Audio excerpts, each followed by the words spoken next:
ሰላም ጤና ይስጥልን ውድ የእግዚአብሔር ቤተሰቦች፣ ይህ እንደምታውቁት በሶዶ ሀገረ ስብከት የሻንቶ ቅዱስ ገብርኤል ቁምስና አዲሱ የቤተ ክርስቲያን ህንጻ ነው።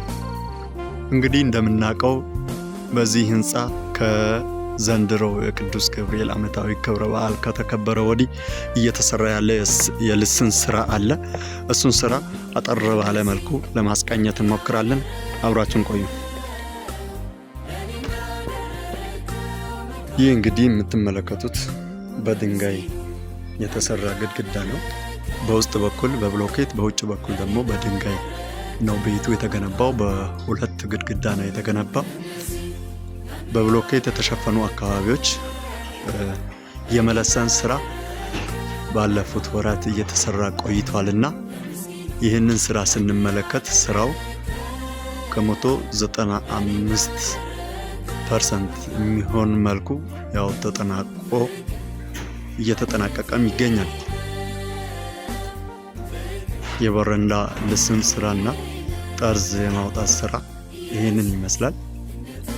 ወደ ውስጠኛው ክፍል ስንገባ እንግዲህ እንደምናየው የልስን ስራ በሁሉም አካባቢ ተጠናቆ እናያለን።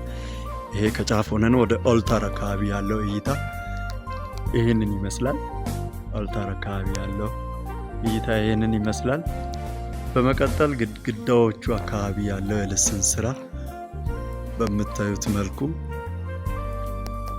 እንደተሰራ እናያለን። ይሄ ሁለተኛው ወደ ውስጠኛው ክፍል ያለው ፓራፊት ነው። ሁሉም ቦታ ያለው የልስን ስራ እንደ እግዚአብሔር ፈቃድ ተጠናቋል ማለት ይቻላል።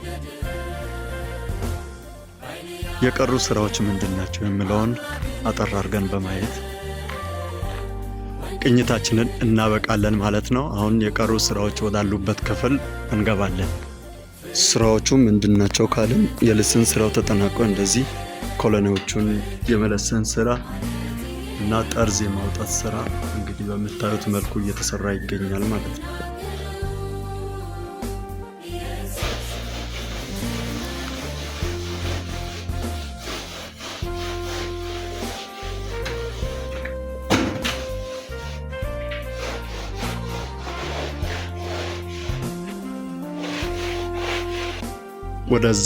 ወደዚህኛውም ሳክርስቲ ክፍል ስንገባ እንደዚህ ልክ ያላለቁ አንድ ሁለት ኮሎኖች አሉ።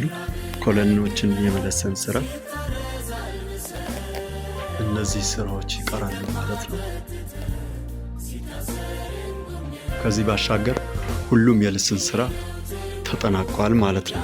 ለዚህም እንደ ቁምስናችን ለዚህ ስራ እጃችሁን የዘረጋችሁ በምትችሉት ሁሉ ለቤተ ክርስቲያናችን አቅም የሆናችሁ ከጎናችን የነበራችሁትን ሁሉ በባልደረባችንን በሊቀ መላእክቱ በቅዱስ ገብርኤል ስም እያመሰገንን ከዚህ ቀጥሎ እንደ ቁምስናችን ይህንን ቤት ጣራ የማልበስ ስራ እቅድ ተይዞ እየተሰራበት ይገኛልና ሁላችሁም ባላችሁበት ለዚህ ስራ በጸሎታችሁም በምትችሉት ሁሉ ከጎናችን እንድትሆኑ በእግዚአብሔር ስም ጥሪያችንን እናቀርባለን።